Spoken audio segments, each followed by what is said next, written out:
እላዩ ላይ ጥለኑን አትዘኑለት ይከብደው ይሆን ብላችሁ ሰማይና ምድርን በቃል ደግፎ ያዛውን ያንተን ነገር አሁን ጣሉት እላዩ ላይ ይሄው እንካ በሉት ምን ላድርገው ሲል የፈለከውን ውሰደው ብቻ አየ የተላላጠውን ትከሻህን ዘይት ያፈስበታል ይፈውሰዋል ጥግና አድርጎ ቀና ትላለህ ረጅም ዘመን ጎብጣ የነበረች አንዲት ሴት የሚል ቃል አለ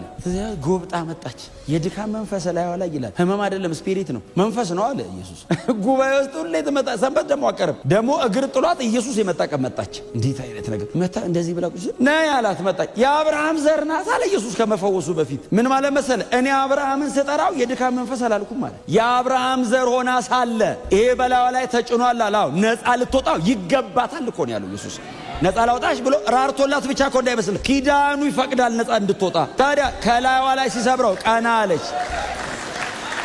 ረፍት ኢየሱስን በመጠጋ ተርፈናል ህይወታችንን ድቅቅ